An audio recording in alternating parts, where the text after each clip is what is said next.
Assalamualaikum warahmatullahi wabarakatuh. Bismillahirrahmanirrahim. Alhamdulillahi rabbil alamin. Qala Allah Ta'ala fil Qur'anil Aziz. Bismillahirrahmanirrahim. Wa min ayatihi an khalaqalakum min anfusikum azwajan litaskunu ilaiha wa ja'ala bainakum mawaddah wa rahmah.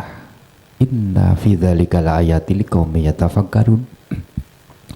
Asyhadu an la ilaha illallah wahdahu la syarikalah wa asyhadu anna sayyidina Muhammadan ibn Abdillah wa sallallahu ala sayyidina wa wana wa mawalah. Amma ba'd. Khadratul mukarramun, dibata sagungnya para alim, para ulama warasatul lamya, khususon panjibun Romai Ahmad Rokib saking Laladan Panjur, Kecamatan Temayang, Kadipaten Bojonegoro, Wilujeng rawuh yai. Dimata sangat para sepuh, para penyesepuh tuwin ati sepuh ingkang winanto karahayon. Dumateng ingkang kagungan hajat pepunden kula panjenengan Bapak Sukir Dalasan Bu Suparti Sangkula Wangsa ingkang dahat kinurmatan boten kata lumben sedaya kru saking Rebanaan Nida ingkang miji saking Laladan Desa Kenongorejo, Kecamatan Bringin, Kadipaten Ngawi Ramah, Wilujeng dalu Kang Mas. Saha audio sound system niki tasik batai dhewe insyaallah ngoten Mas nggih. Sedaya hadirin wal hadirat rahimakumullah. Nyuwun pangestu kepareng matur ing mriki jejering pambiwara hawit piniji panjenengan Bapak Sukir Dalasan Ibu mingkanani pambiwara wonten adicara menjelang ijab kabul saha menjelang pernikahanipun Kang Mas Anang Suci Handoko putra kalih panjenengan Bapak Sukir Ibu Parti pikantuk putri saking Laladan Mediun putra panjenengan Bapak Waidi sekalian Ibu ingkang sesilih Nimas Ida Purwati. Mugi wonten nenane penggalih mliginipun para sepuh, para alim, para ulama. Mugi-mugi lelampahan ijab kabul lan ngantos sak sekabipun binjing pikantuk restu panjenengan sedaya. Allah nurunaken rahmat ingkang teman dados keluarga sakinah mawaddah warahmah, amin ya rabbal alamin. Syukur alhamdulillah kunjuk dumateng zat ingkang maha agung panjenenganipun Allah Subhanahu wa taala. Keranten agung ageng rahmatipun katitik wonten dalu ingkang mubarakah niki. Kula njenengan tasih dipun paringi sehat lahir batin, dipun paringi panjang yuswa. Muga-muga sehat kula njenengan, panjang yuswa kula njenengan saged manfaat wonten ing donya mriki, khususon manfaat wonten ing akhirat, amin ya rabbal alamin. Wontene angka kalih sholawat dan salam kunjuk dumateng Kanjeng Nabi Muhammad sallallahu alaihi wasallam sekagus ngaturaken syukur alhamdulillah dumateng panjenenganipun awit kula njenengan sedaya minangka umatipun Kanjeng Nabi ingkang sampun nampi uswatun hasanah lumantar guru kula njenengan sedaya. Mugi-mugi kula njenengan sedaya kagolong umatipun Kanjeng Nabi ingkang saged itba meskipun niku miturut kemampuanipun piyambak-piyambak. Ingkang dados sarana mugi-mugi kula njenengan nampi syafaat khususon syafaatul umma wonten ing yaumil akhirah, amin ya rabbal alamin. Bapak Ibu hadirin wonten dalu niki panjenengan Bapak Sukir sekalian Ibu kepareng ngawontenaken adicara pengaosan umum. Alhamdulillah dalu niki panjenengan Bapak Ahmad Rokib sampun kepareng rawuh, sampun kepareng paring berkah, mugi-mugi pangaosan dalu niki lan sedaya mawon ingkang nyengguyung dipun tambahi berkahipun dening Allah Subhanahu wa taala. Amin ya rabbal alamin. Wontene dalu niki saking keparipun Bapak Sukir sekalinipun acaranipun ingkang angka sepisan pembukaan utawi pambuka. Ngapunten yai niki guru badro niki lak miji saking Ngawi. Niku kramane basane kan alus. Pramila ngapunten Mas nggih nek rada kasar niki Bojonegoro Pak Yai nggih Bojonegoro. Alhamdulillah ulit jengrawuh Bapak Yai dalasan derek-derek saking Bringin, Kecamatan Bringin, Kabupaten Ngawi. Nembe sepisan niki Kang Mas nggih. Muga-muga saking berlanjut kapan-kapan ngoten nggih. Ning pun kesesa kundur nggih. Benjing enten acara malih mboten napa-napa. Ning Jagong. Ngoten nggih. Salajengipun samantenipun acara pambuka mangke waosan ayat-ayat suci Al-Qur'an ingkang kasariran panjenenganipun Mas Musyafa. Ngeten nggih.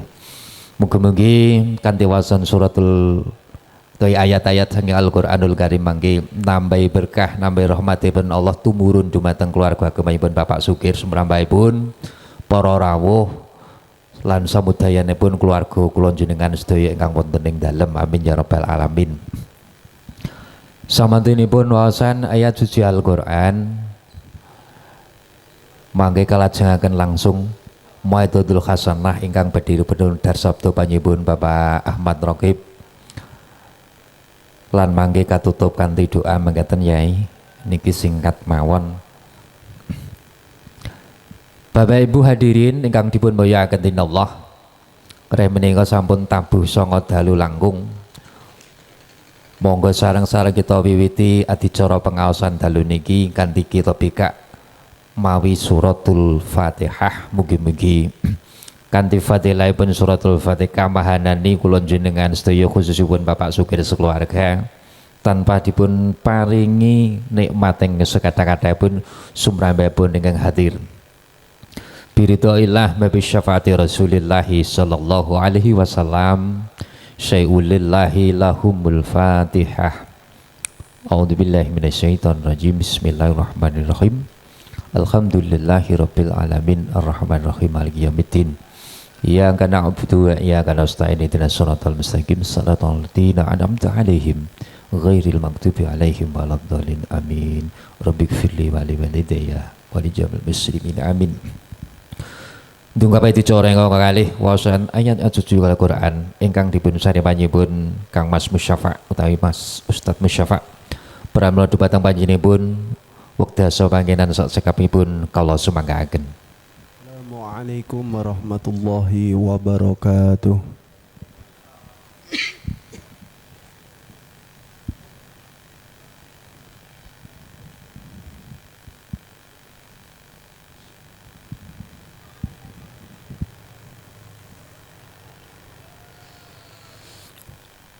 أعوذ بالله من الشيطان الرجيم.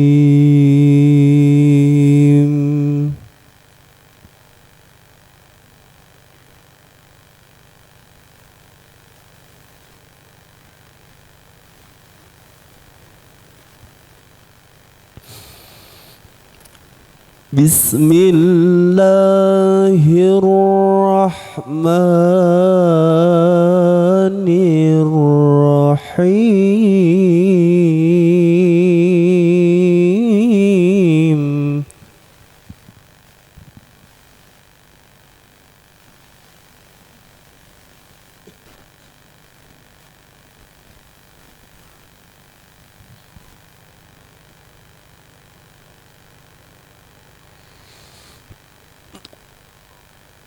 ومن آياته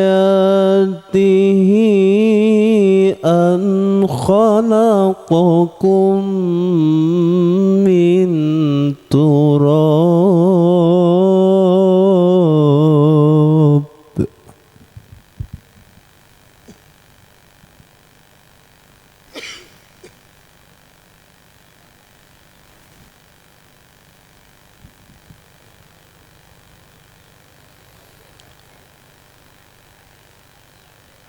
من تراب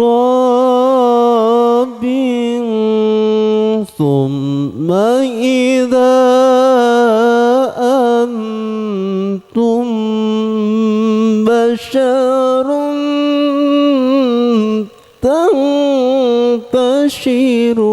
تنتشرون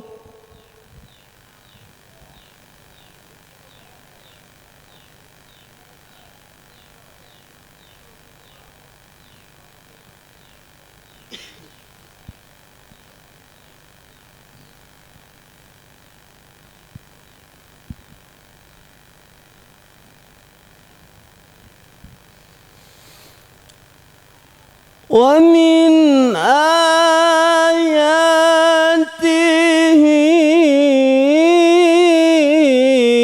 أن خلق لكم من أنفسكم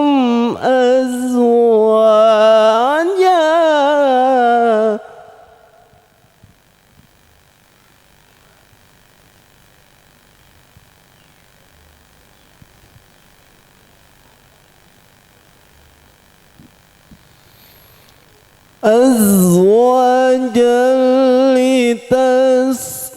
لتسكنوا إليها وجعل بينكم مودة ورحمة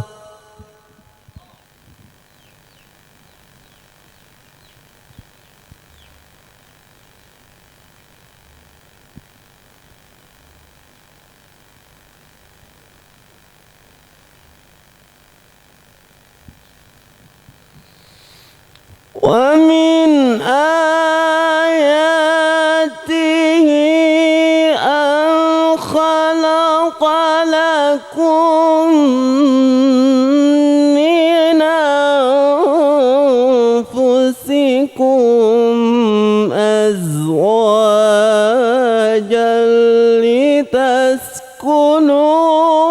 لتسكنوا إليها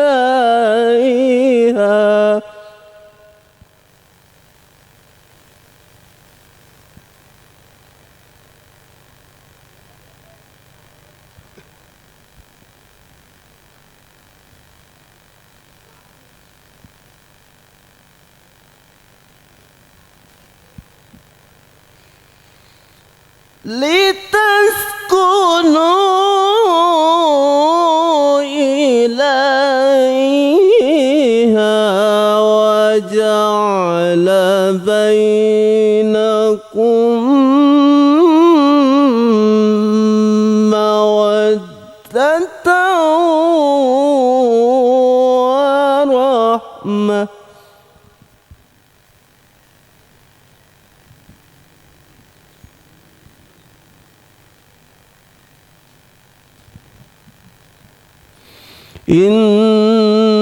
إن في ذلك لآيات لقوم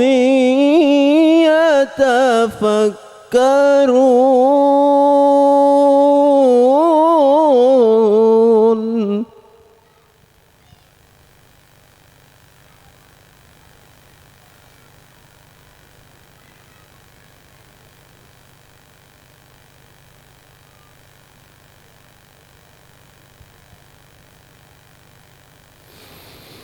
إن في ذلك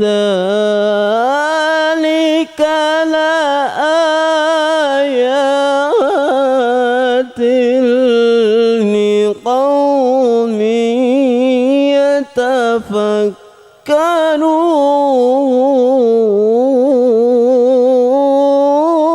يتفكرون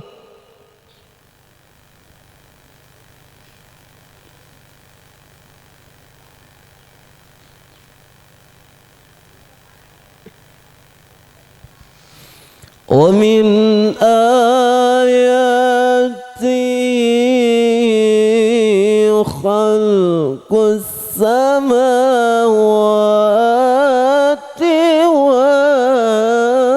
والأرض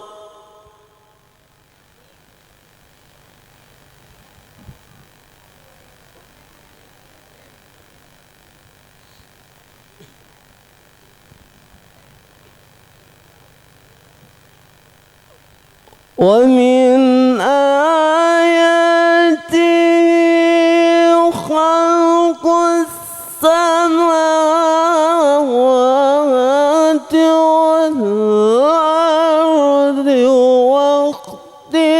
واختلاف ألسنتكم وألوانكم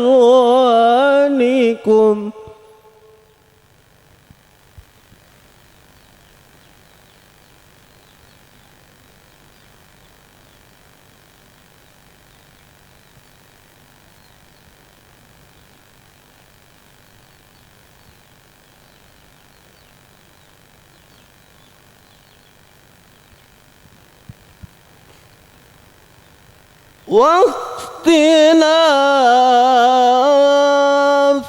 ألسنتكم وألوانكم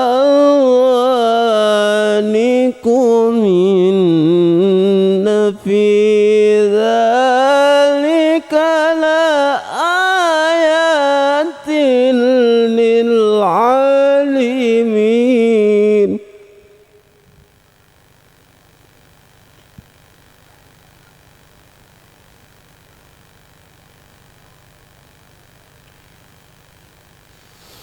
إن في ذلك لآيات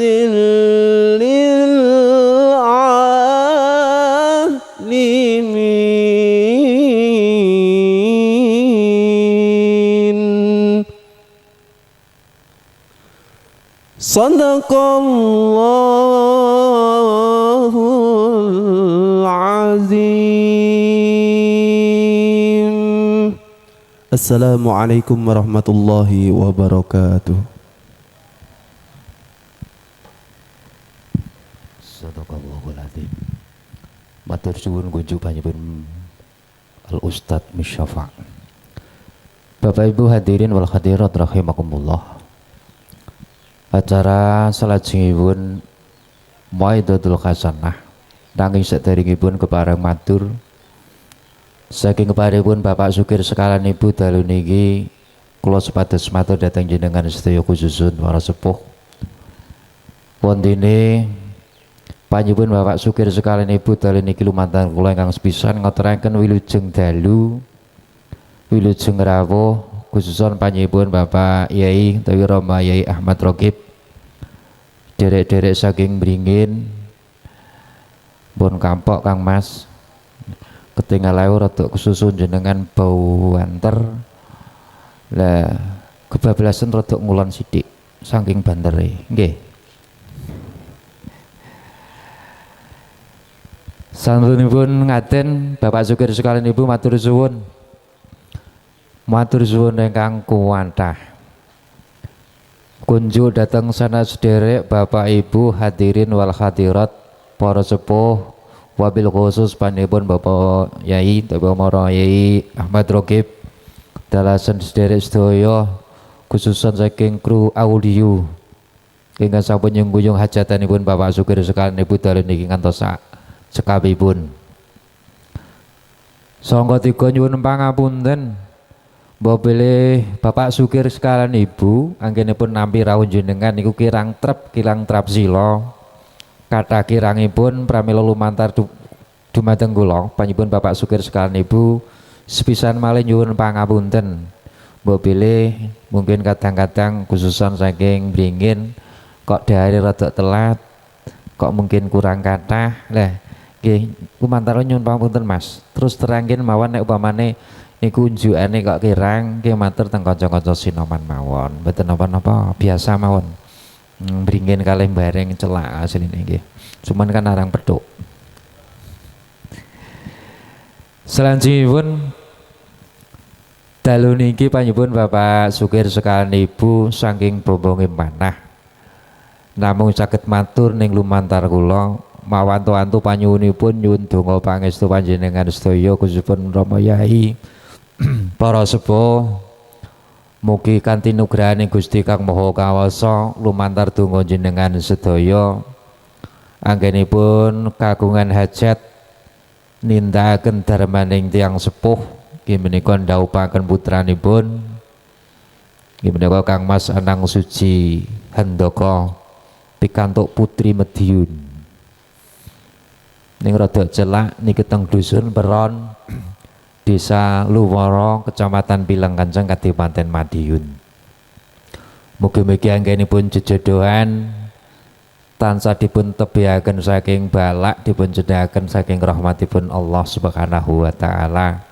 Mugi-mugi anggenipun bangun kekeluargaan dados keluarga ingkang ayem tentrem tinebihna ing sami kala lan kados kudanganipun tang sebut dados keluarga sakinah mawaddah warahmah amin ya rabbal alamin.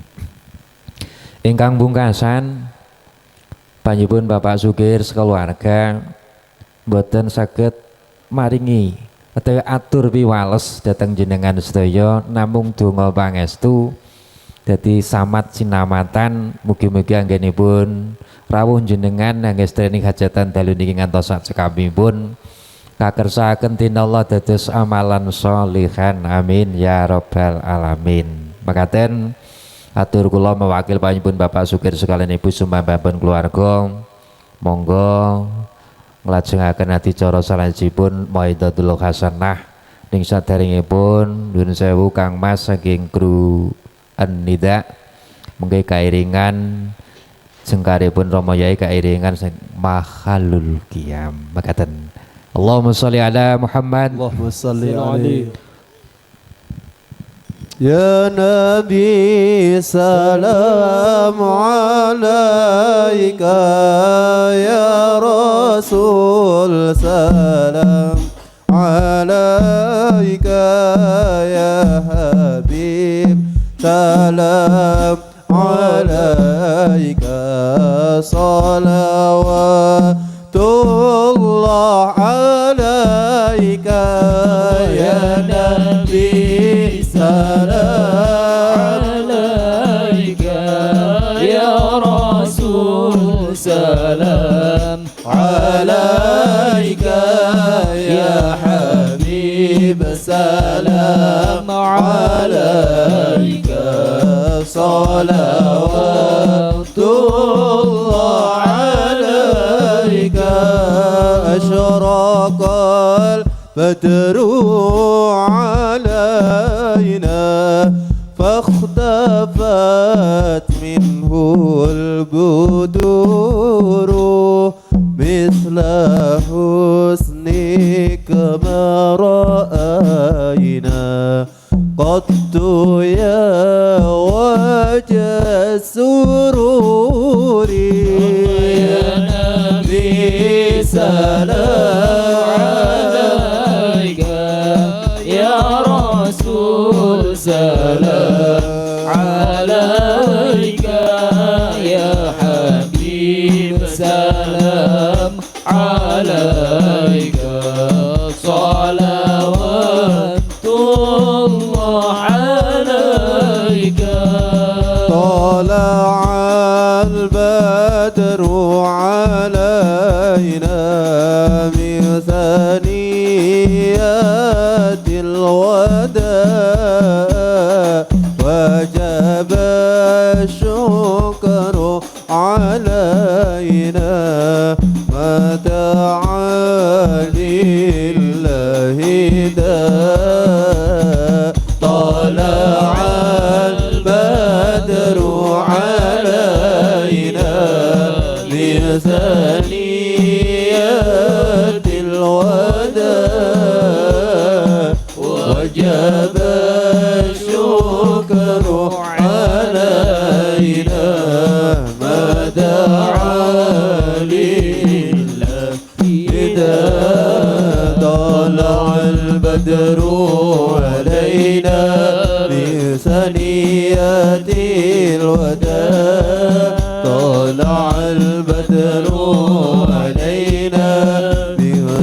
تحية الوداع وجب الشكر علينا ما دعا لله داما مرحبا يا مرحبا يا نور العين مرحبا جد الحسين مرحبا مرحبا مرحبا يا مرحبا يا نور العين مرحبا جد الحسين مرحبا مرحبا صلى الله على محمد صلى الله عليه وسلم صلى الله على محمد يا ربي صل وسلم يا نبي سلام عليك يا رسول سلام عليك يا حبيب سلام عليك صلوات الله عليك اللهم صل على سيدنا محمد اللهم صل عليه وسلم.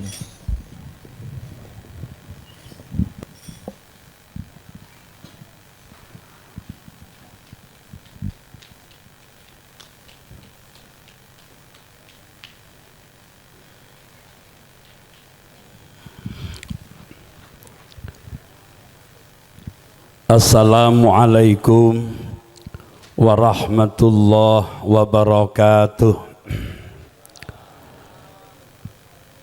A'udzu billahi minasyaitonir rajim. Bismillahirrahmanirrahim. Alhamdulillahi rabbil alamin. Alladzi qala fi kitabihil karim. Ya ayyuhan nasu taqu rabbakumul ladzi khalaqakum min nafsin wahidah wa khalaqa minha zawjaha wa bassa minhuma rijalan katsiran wa nisaa wattaqullaha alladzi tasaaluna bihi wal arham innallaha kana 'alaikum raqiba.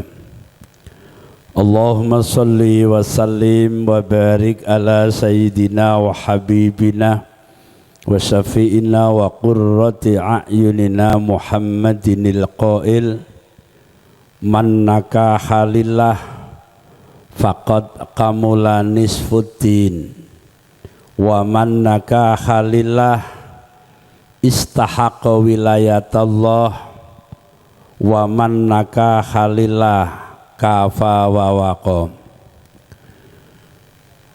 Wa fi hadisil ukhra khairun nisa'il mar'atu idza nadharta syarratka wa idza amarta ata'atka wa idza ghifta anha hafadzat fi malika wa nafsiha.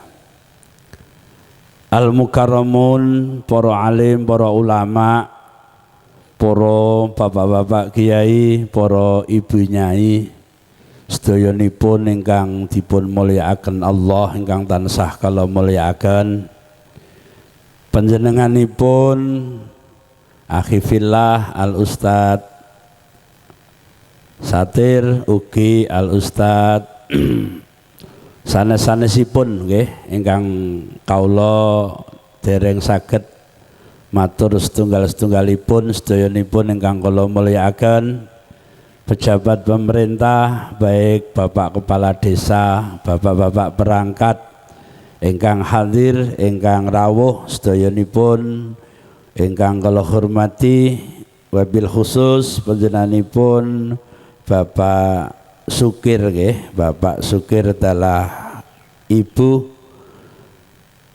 ugi para hadirin tamu undangan, sahabat-sahabat, konco-konco jamiah sholawat juga yang saya banggakan. Muji syukur alhamdulillah dalu niki kita sami wilujeng sehat wal afiat saged hadir dalam acara walimatul arus pernikahanipun Mas Handoko nggih kalian Mbak Ida Purwati. Insyaallah dalu niki dipun wastani walimatul arus qoblal aqdi. Kanthi donga panjenengan, kanthi pangestu doa kula panjenengan sedaya, putra kekalihipun Sohibul Bait nggih punika keluarga saking Bapak Sukir, muga-muga jejodohanipun Mas Handoko kalian Mbak Ida dipun paringi berkah kalih Allah Subhanahu wa taala. Amin Allahumma. Berkah umuripun, berkah rezekinipun, berkah ilmunipun, saha berkah sedayanipun.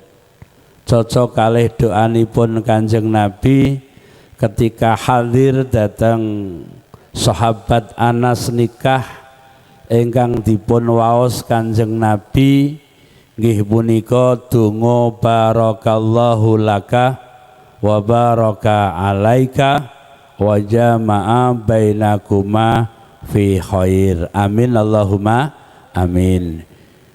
Bil barakah salawat Allahumma sholli wa sallim ala sayyidina Muhammad. Muga-muga kanthi barokahipun salawat dadosaken musababipun kita sedaya pinanggih Kanjeng Nabi Muhammad sallallahu alaihi wasallam sekaligus mendapat syafaatipun, syafaatul uzma, syafaat besok di hari kiamat. Amin Allahumma amin. Bapak Ibu hadirin rahimakumullah, di dalam ngilmu fiqhun nikah wonten kitab fiqhun nikah walimatul arus salah satun. Syukurane manten iku ana telu. Yang pertama walimatul arus qoblal aqdi, ingkang artosipun ngawontenaken syukuran ananging mantenipun dereng nikah. Kados dalu niki Pak Sukir ngawontenaken syukuran, ngawontenaken walimah, ngrawuhne kula jenengan ugi ngrawuhne kanca-kanca jamiah sholawat ananging mantenipun dereng nikah. Bahasanipun walimatul arus qoblal aqdi, ingkang artosipun ngawontenaken syukurane manten tapi mantene dereng nikah. Niki napa wonten napa angsal? Nggih ngeten niki angsal mboten napa-napa. Kita niku ndereke sunnahe Kanjeng Nabi, nderekne tindak lampahe Kanjeng Nabi termasuk ngawontenaken syukuranipun manten. Kenapa kok kudu syukuran? Kenapa kok kudu waliman?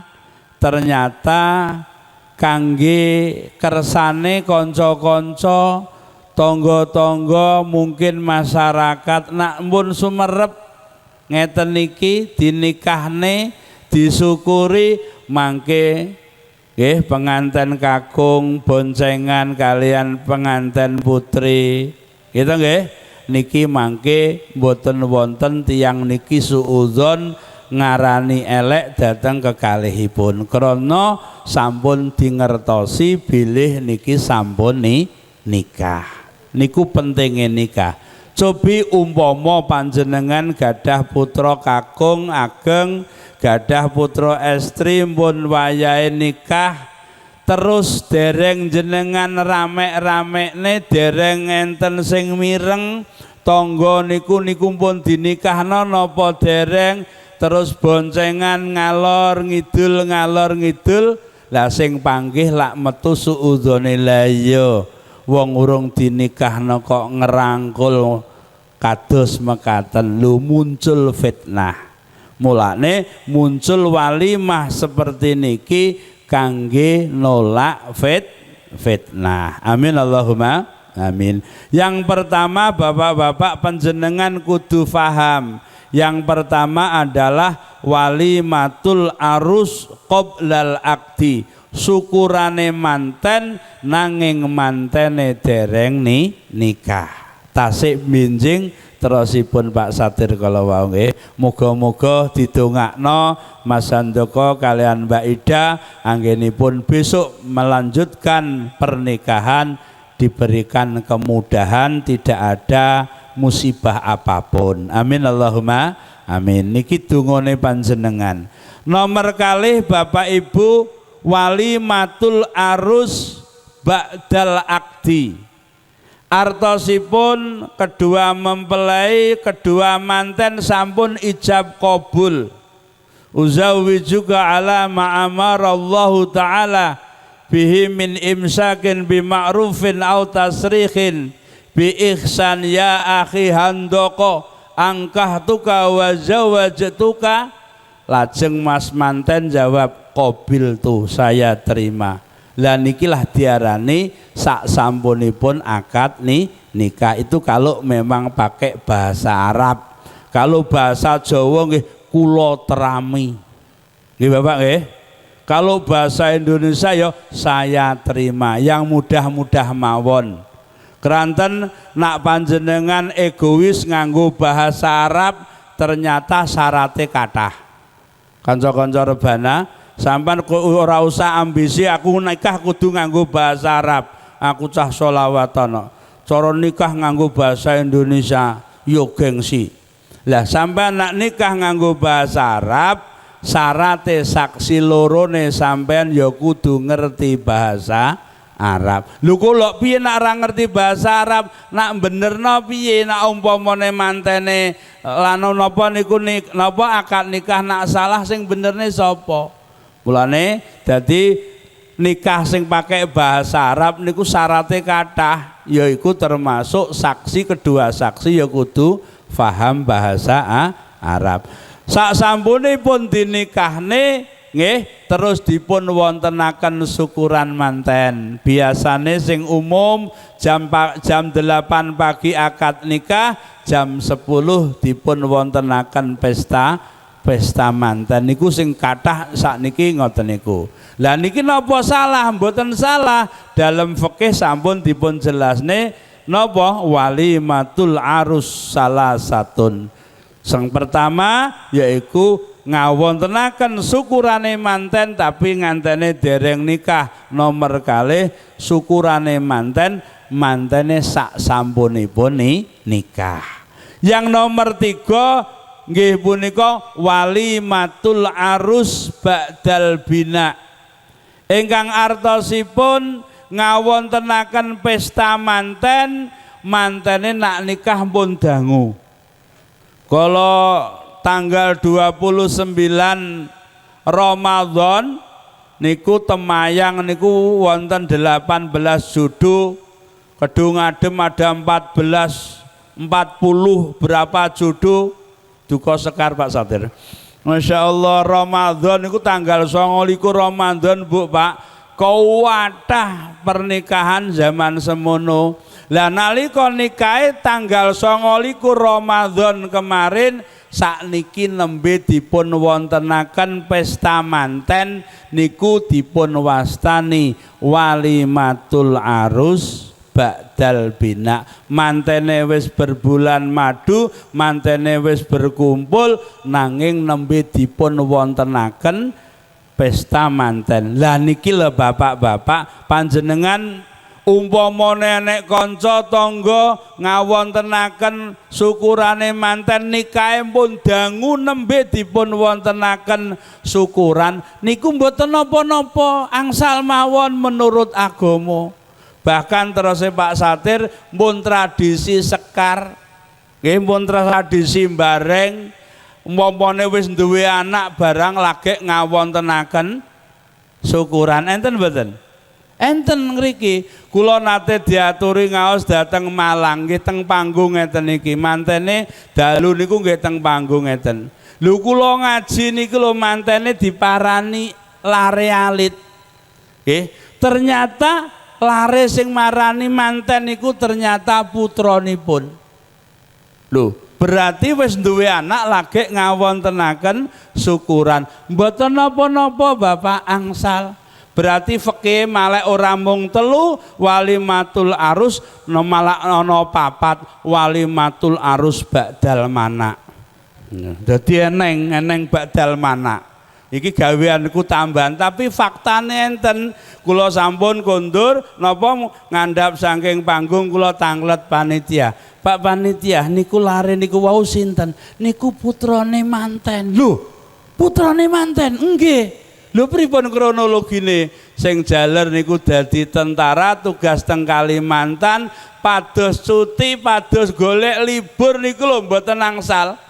Sampai duwe anak lagi oleh cuti pulang kampung ngawontenaken syukuran kados mekaten niki. Mulane ngaji ngeten niki panjenengan kersane paham. Oh oleh Pak Sukir ngawontenaken syukurane manten saurunge nikah boleh mboten napa-napa. Niki dungane dulur-dulur sakmenten kathahe muga-muga ngrestokni kalian Mas Handoko benjing anggenipun nikah diparingi lancar, anggenipun nikah diparingi wilujeng, mboten wonten musibah. Amin Allahumma amin. Niki Bapak fungsinipun panjenengan ngertos ngaji.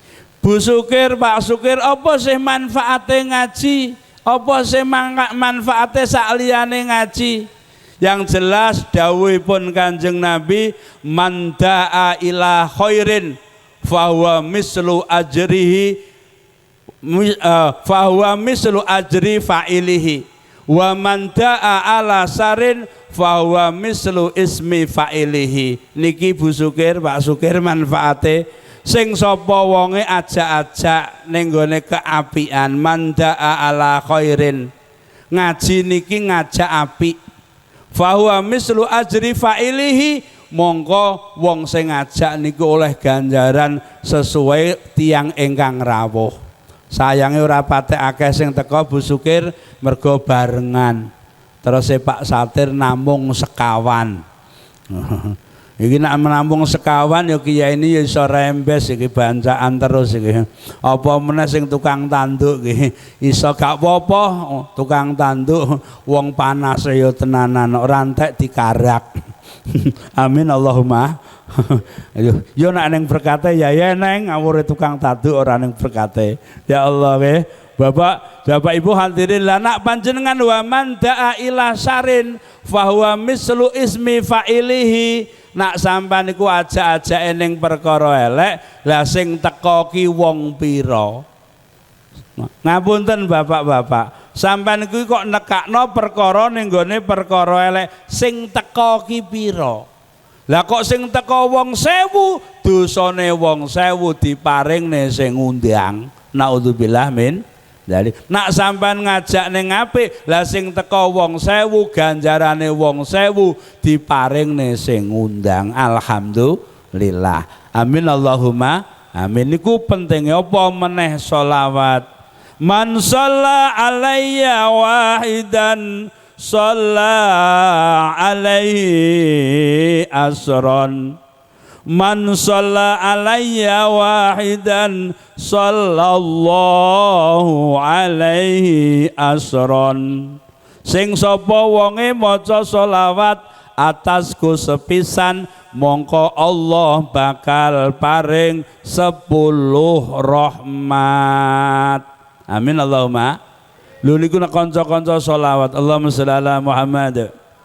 Allahumma sholli ala Muhammad. Bapak Ibu panjenengan maca selawat sepisan, panjenengan bakal diparingi rahmat 10 sangka Gusti Allah. Lah nak sampean macane ping 100 karek ngepingne. Amin Allahumma. Niku barokah selawat. Amin. Bapak Ibu hadirin rahimakumullah, sampun jelas masalah nggih punika tentang walimah. Jadi walimatul arus niku ana sakderenge nikah, sak sampunipun nikah, sak sampunipun kumpul, bahkan sing terakhir ana ngawontenaken walimatul arus sak sampunipun gadah anak. Boleh mboten napa-napa. Muga-muga barokah walimatul arus panjenengan kabeh terutama sahibul bait didohne sangka musibah, didohne sangka bencana. Amin Allahumma. Alasane apa? Walimah kok iso ndadekne napa didohne bencana, didohne musibah? As-shadaqatu lidab'il bala. As-shadaqatu tamna'u. Sedekah ki iso nolak bala. Sedekah iku iso ndadekne tambah mundak rezekine. Amin Allahumma amin. Bapak Ibu hadirin rahimakumullah, keranten niki sing hadir ngantene urung ana. Dadi ngajine ya kanggo nganten kawak. Halo. Bu. Panjenengan rumah tangga wis tahun-tahunan, bapak-bapak nikah wis mutu barang, nikmat wong lanang gak ngerti tugase wong lanang. Nikmat wong wadon ora ngerti tugase wong wadon. Niki tak jelasne kersane panjenengan sok uripe rumah tangga ning donya ngantos benjing teng swarga. Amin Allahumma. Keranten Bapak Ibu, Pak Sukir, Bu Sukir, wong rumah tangga teng Al-Qur'an niku wonten sekawan. Halo. Wong rumah tangga teng Al-Qur'an niki enek papat. Yang pertama sing lanang ahli swarga, sing wadon dadi ahli neraka. Padahal bojone. Nggih, sing lanang ahli swarga, sing wedok dadi ahli neraka. Rumah tanggane sinten? Rumah tanggane Nabi Allah Lut alaihissalam. Nabi Lut alaihissalam niku orang yang terbaik pada zamannya.